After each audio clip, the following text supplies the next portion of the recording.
सेवक से बाइबल क्या कहती है? What does the Bible say about servants? एक सेवक के रूप में आपकी बुलाहट क्या है? 1. आपका चुनाव स्वयं परमेश्वर द्वारा किया गया है। 2. आप यीशु मसीह द्वारा चुने गए हैं। 3. आप परमेश्वर के पवित्र आत्मा द्वारा चुने गए हैं। 4. आपको विश्वास योग्य ठहराया गया है, मसीह द्वारा विश्वास योग्य ठहराया गया है। 5. आप परमेश्वर के अनुग्रह के वरदान द्वारा एक सेवक होने के लिए बुलाए गए हो। 6. आप परमेश्वर के एक भंडारी एक सेवक होने के लिए बुलाए गए हैं। 7. आप मसीह के लिए एक राजदूत होने के लिए बुलाए गए हैं। 1. आपका चुनाव स्वयं परमेश्वर द्वारा किया गया है। परमेश्वर का वचन कहता है, यशायाह अध्याय 43 पद्य 10, यहोवा की वाणी है कि तुम मेरे साक्षी हो और मेरे दास हो, जिन्हें मैंने इसलिए चुना है कि समझकर मेरी प्रतीति करो और यह जान लो कि मैं वही हूँ। मुझसे पहले कोई ईश्वर न हुआ और न मेरे बाद भी कोई होगा। आमोस अध्याय 7 पद्य 14 से 15 तक। आमोस ने उत्तर देकर अमस्याह से कहा, मैं न तो भविष्यवक्ता था और न भविष्यवक्ता का बेटा, मैं तो गाय बैल का चरवाहा और गूलर के फलों का संग्रह करता था। और यहोवा ने मुझे झुंड के पीछे पीछे फिरने से बुलाकर कहा, जा मेरी प्रजा इस्राएल से भविष्यवाणी कर। यूहन्ना अध्याय 1 पद्य 6। एक मनुष्य परमेश्वर द्वारा भेजा गया था जिसका नाम यूहन्ना था। यह पिता परमेश्वर है, एकमात्र जीवित और सच्चा परमेश्वर, विश्व का सर्व प्रभु और राजा, जिसने आपको बुलाया और चुना है एक सेवक होने के लिए। समस्त संसार में आपको सबसे बड़ा अधिकार दिया गया है। स्वयं यहोवा परमेश्वर द्वारा आप बुलाए और चुने गए हैं एक सेवक होने के लिए। यिर्मयाह 1 पद 5 से 7 तक। गर्भ में रचने से पूर्व मैं तुझे जानता था और गर्भ से बाहर निकलने से पूर्व मैंने तुझे पवित्र किया और मैंने तुझे जातियों का भविष्यवक्ता ठहराया। तब मैंने कहा, हाय प्रभु परमेश्वर, देख मैं बोल नहीं सकता क्योंकि मैं लड़का ही हूँ। परंतु यहोवा ने मुझसे कहा, मत कह कि मैं लड़का हूँ, क्योंकि जिस किसी के पास मैं तुझे भेजूं वहां तू जाएगा और जो कुछ मैं तुझे आज्ञा दूं वही तू कहेगा। 2. आप यीशु मसीह द्वारा चुने गए हैं। यूहन्ना अध्याय 15 पद्य 16। तुमने मुझे नहीं चुना परंतु मैंने तुम्हें चुना है और ठहराया है कि तुम जाकर फल लाओ और तुम्हारा फल बना रहे, कि जो कुछ तुम मेरे नाम में पिता से मांगो वह तुम्हें दे। यूहन्ना अध्याय 20 पद्य 21। तब यीशु ने उनसे फिर कहा, तुम्हें शांति मिले। जैसे मेरे पिता ने मुझे भेजा वैसे ही मैं तुम्हें भेजता हूँ। एक्ट तीमुथियुस अध्याय 1 पद्य 12। और मैं अपने प्रभु मसीह यीशु का, जिसने मुझे सामर्थ दी है, धन्यवाद करता हूँ कि उसने मुझे विश्वास योग्य समझकर अपनी सेवा के लिए ठहराया। यह जीवित परमेश्वर के पुत्र मसीह यीशु हैं, जिसने आपके एक सेवक होने के लिए बुलाया और चुना है। उसने आपको चुना है कि जाकर मनुष्यों के बीच फल उत्पन्न करें। समस्त संसार में आप सबसे अधिक विशेषाधिकृत व्यक्ति हैं। आप एक सेवक होने के लिए चुने गए हैं स्वयं परमेश्वर के पुत्र द्वारा। 3. आप परमेश्वर के पवित्र आत्मा द्वारा चुने गए हैं। प्रेरितों के काम अध्याय 20 पद्य 28। इसलिए अपनी ओर पूरे झुंड की चौकसी करो, जिस पर पवित्र आत्मा ने तुम्हें अध्यक्ष ठहराया है, कि तुम परमेश्वर की कलीसिया की रखवाली करो, जिसे उसने अपने लोहू से मोल लिया है। 8 कुरिन्थियों अध्याय 6 पद्य 19-20। क्या तुम नहीं जानते कि तुम्हारी देह पवित्र आत्मा का मंदिर है, जो तुम में बसा हुआ है और तुम्हें परमेश्वर की ओर से मिला है, और तुम अपने नहीं हो, क्योंकि दाम देकर मोल लिए गए हो। इसलिए अपनी देह में और अपनी आत्मा में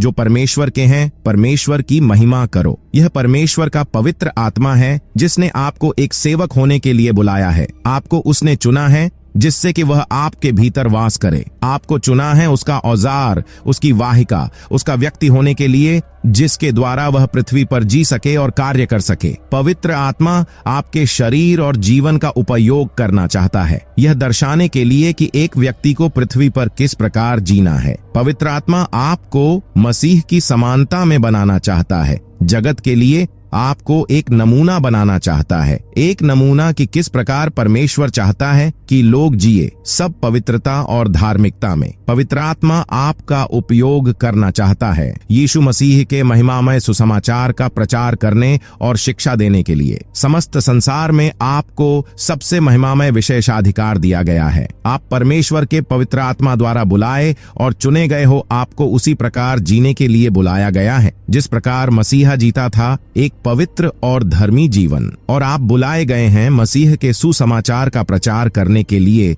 एक जगत में जो कि खोया हुआ और भारी आवश्यकता के भार के नीचे दबा हुआ है। 4, आपको विश्वास योग्य ठहराया गया है, मसीह द्वारा विश्वास योग्य ठहराया गया है। 1 तीमुथियुस अध्याय 1 पद्य 12। और मैं अपने प्रभु मसीह यीशु का, जिसने मुझे सामर्थ दी है, धन्यवाद करता हूँ कि उसने मुझे विश्वास योग्य समझकर अपनी सेवा के लिए ठहराया। 1 कुरिन्थियों अध्याय 4 पद्य 2। फिर यहाँ भंडारी में यह बात देखी जाती है कि विश्वास योग्य निकले। कुलुस्सियों अध्याय 1 पद्य 25, जिसका मैं परमेश्वर के उस प्रबंध भंडारीपन भरोसा के अनुसार सेवक बना, जो तुम्हारे लिए मुझे सौंपा गया कि परमेश्वर के वचन को पूरा करूं। यशायाह अध्याय 6 पद्य 8। मैंने प्रभु की वाणी को यह कहते हुए भी सुना कि मैं किसे भेजूं और हमारे लिए कौन जाएगा। तब मैंने कहा, मैं यहाँ हूँ, मुझे भेज। यह एक अति अद्भुत विचार है कि मसीह यीशु आपको विश्वास योग्य समझता है। 1 तीमुथियुस अध्याय 1 पद्य 12। वह आप पर भरोसा रखता है विश्वास योग्य रहने के लिए, और अंतिम विश्लेषण में वह जानता है कि आप उसके प्रति विश्वास योग्य रहेंगे। यह उन कारणों में से एक है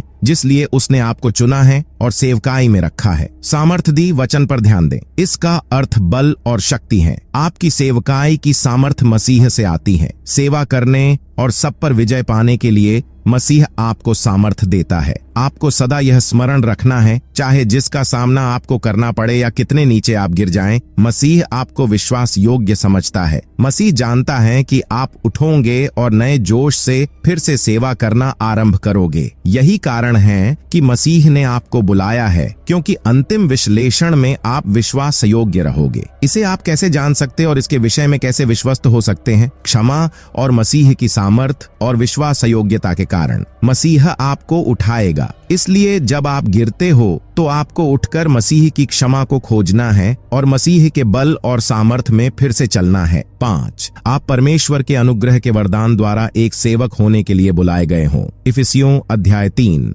पद्य 7-8। और मैं परमेश्वर के अनुग्रह के उस दान के अनुसार जो उसकी सामर्थ के प्रभाव के अनुसार मुझे दिया गया, उस सुसमाचार का सेवक बना। मुझ पर, जो सब पवित्र लोगों में से छोटे से भी छोटा हूँ, यह अनुग्रह हुआ कि मैं अन्य जातियों को, अविश्वासियों को मसीह के अगम्य धन का सुसमाचार सुनाऊं। 1 कुरिन्थियों अध्याय 4 पद्य 1। मनुष्य हमें मसीह के सेवक और परमेश्वर के भेदों के भंडारी समझे। आपको मसीह के एक सेवक होने के लिए बुलाया गया है। 1 कुरिन्थियों अध्याय 4 पद्य 1 में 4 महत्वपूर्ण तथ्यों पर ध्यान दें। 1, सेवक शब्द का अर्थ है एक नीचे का नाव खेने वाला। ये उन दासों के संदर्भ में है जो बड़े जहाजों के निचले भाग में बैठकर पतवारों को चलाते थे समुद्र में से जहाज को आगे बढ़ाने के लिए। मसीह जहाज का स्वामी है और सेवक मसीह के दासों में से एक हैं। ध्यान दे, नीचे खेने वाले अनेक सेवकों में आप केवल एक हैं। यह भी स्मरण रखें कि जहाज के निचले भाग में दास जंजीरों द्वारा बंधे थे।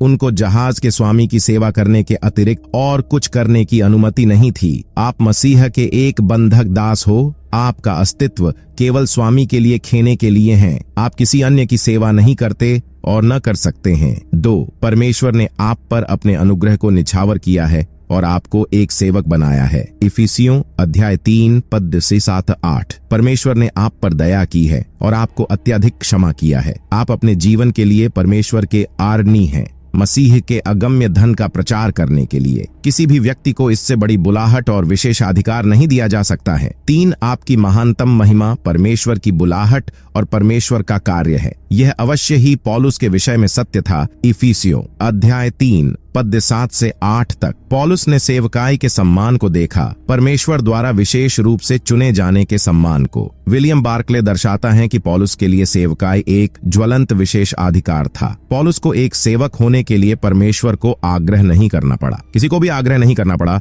कि पौलुस शिक्षा दे। इफिसियों अध्याय 4 पद 1 गाय। इफिसियों अध्याय 5 पद 19 परमेश्वर के लिए बोल। इफिसियों अध्याय 4 पद 17 मिलने जाए। 2 कुरिन्थियों अध्याय 13 पद 9 पौलुस को विवश नहीं करना पड़ा। उसने एक सेवक होने की उसकी बुलाहट को सब विशेषाधिकारों में महानतम के रूप में देखा। परमेश्वर के एक सेवक के रूप में आपको उस महान विशेषाधिकार को देखना है जो मसीह की सेवा करने में आपका है। 4, एक सेवक और प्रचारक होने की आपकी बुलाहट एक दान है, परमेश्वर के अनुग्रह का एक मुफ्त दान। यही बात तो पौलुस कहता है। इफिसियों अध्याय 3 पद 7 से 8 तक परमेश्वर को बुलाने का अधिकार था पौलुस को, क्योंकि परमेश्वर के पास सब अधिकार हैं। परमेश्वर हैं। पौलुस में कोई योग्यता, कोई मूल्य नहीं था, जिसके कारण परमेश्वर ने उसे एक सेवक और एक प्रचारक के रूप में चुना। पौलुस केवल आश्चर्य से कहता है, कैसा विशेषाधिकार, कैसा उत्तरदायित्व। सेवकाई और प्रचार करने के लिए परमेश्वर द्वारा छोटों में से भी छोटा बुलाया गया। मसीह में उद्धार पौलुस के एक सेवक बनने का कारण बना। इफिसियों अध्याय 3 पद 7। मसीह में उद्धार पौलुस के एक प्रचारक बनने का कारण बना। पौलुस की अति दीनता पर ध्यान दें। उसके पास वह था जिसकी हम सबको आवश्यकता है, परमेश्वर के समक्ष एक गहरा, तीव्र अयोग्यता का एहसास। परमेश्वर के एक सेवक के रूप में आपके पास सब बुलाहटों में महान बुलाहट है। आपको सर्वोच्च विशेषाधिकार दिए गए हैं। परमेश्वर ने उसके अनुग्रह को आप पर निछावर किया है और आपको उसका सेवक होने के लिए बुलाया है, एक जगत के लिए जो दुख और मृत्यु के बोझ के नीचे दबा है। 6। आप परमेश्वर के एक भंडारी, एक सेवक होने के लिए बुलाए गए हैं। 1 कुरिन्थियों अध्याय 4 पद्य 1। मनुष्य हमें मसीह के सेवक और परमेश्वर के भेदों के भंडारी समझे। तीतुस अध्याय 1 पद्य 7। क्योंकि अध्यक्ष सेवक को परमेश्वर का भंडारी होने के कारण निर्दोष होना चाहिए। 1 पत्रस अध्याय 4 पद्य 10। जिसको जो वरदान मिला है वह उसे परमेश्वर के नाना प्रकार के अनुग्रह के भले भंडारियों की नाई एक दूसरे की सेवा में लगाए। आप परमेश्वर के भंडारी हैं। भंडारी शब्द ओइकोनोमोस का अर्थ है एक संपत्ति का पर्यवेक्षक। भंडारी सदा एक दास था, एक स्वामी के अधीन, परंतु स्वामी के संपूर्ण घर या संपत्ति पर अन्य दासों पर प्रभारी बनाया जाता था। वह कर्मचारियों का नियंत्रण करता और स्वामी के लिए संपूर्ण कार्य चलाता था। उसे दूसरों पर नियुक्त किया गया था, परंतु वह स्वयं स्वामी का एक दास था। उसके कार्य का सूक्ष्मता से सर्वेक्षण नहीं किया जाता था, इसलिए उसे विश्वास योग्य और उत्तरदायी होना होता था। ये ध्यान दें कि एक सेवक किसके ऊपर एक भंडारी बनाया जाता है? परमेश्वर के रहस्यों पर। एक रहस्य कोई ऐसी बात नहीं है जिसे समझना कठिन है। इसकी अपेक्षा ये कुछ ऐसी बात है जिसे छिपाकर गुप्त रखा गया है। ये कुछ ऐसी बात है जो मानवीय समझ द्वारा खोजी नहीं जा सकती थी, परंतु अब परमेश्वर द्वारा प्रकट की गई है। जिन पर यह प्रकट की गई है उनके लिए यह अत्यंत स्पष्ट है, परंतु जो उसे ग्रहण नहीं करते उनके लिए यह पूर्णतः अजनबी है। परमेश्वर के रहस्य क्या हैं? वे सत्य हैं, परमेश्वर के वचन के महिमामय सत्य। वे कौन हैं जिन पर ये रहस्य प्रकट होते हैं? भंडारियों, सेवकों, मसीह पर विश्वास करने वाले दासों पर। परमेश्वर के एक सेवक के रूप में आपका उच्च सम्मान होना है आपके कार्य के लिए।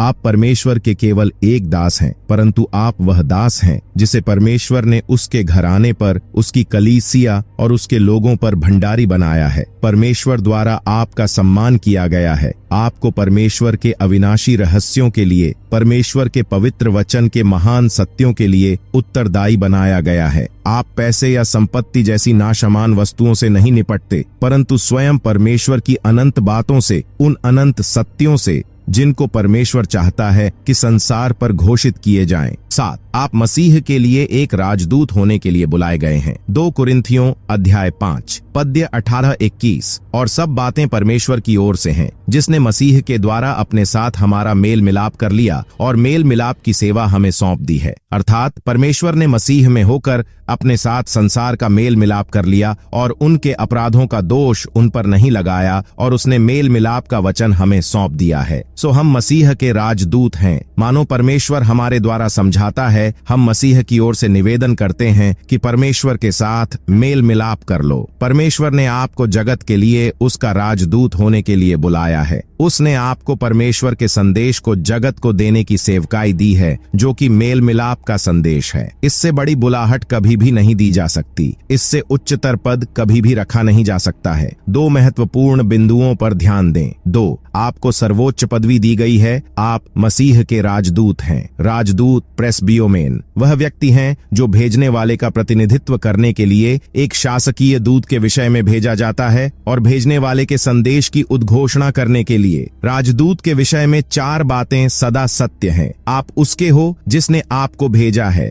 आपको भेजे जाने के लिए नियुक्त किया गया है। आपका अस्तित्व केवल उसी उद्देश्य के लिए है जिसके लिए आप भेजे गए थे। आपके पास जिसने आपको भेजा है उसका संपूर्ण अधिकार और सामर्थ है। आपको भेजने वाले के संदेश के साथ भेजा गया है। संदेश आपका नहीं है। 2, आपको सबसे महान संदेश दिया गया है, परमेश्वर के साथ मेल मिलाप कर लो। संदेश इतना महत्वपूर्ण है कि आपको मनुष्यों से निवेदन डियोमेथा करना है, याचना, मनाना, पुकारना और विनती करना है कि वे परमेश्वर से मेल मिलाप कर लें। ध्यान दें कि यह मसीह के लिए ही आपको मनुष्यों से विनती करना है। मसीह ने मनुष्यों के लिए मेल मिलाप उपलब्ध कराने के लिए अंतिम मूल्य चुका दिया है। उसने मनुष्यों के पापों को स्वयं पर ले लिया और उनकी दंडाज्ञा को लिया है। क्योंकि उसने इतना अधिक किया, इसलिए प्रत्येक व्यक्ति अपने जीवन के लिए मसीह का आर्णी है। प्रत्येक व्यक्ति को परमेश्वर के साथ मेल मिलाप करना चाहिए। मसीह के लिए एक व्यक्ति को स्वयं को परमेश्वर को देना चाहिए। परमेश्वर आपको आशीष दे। जय मसीह की।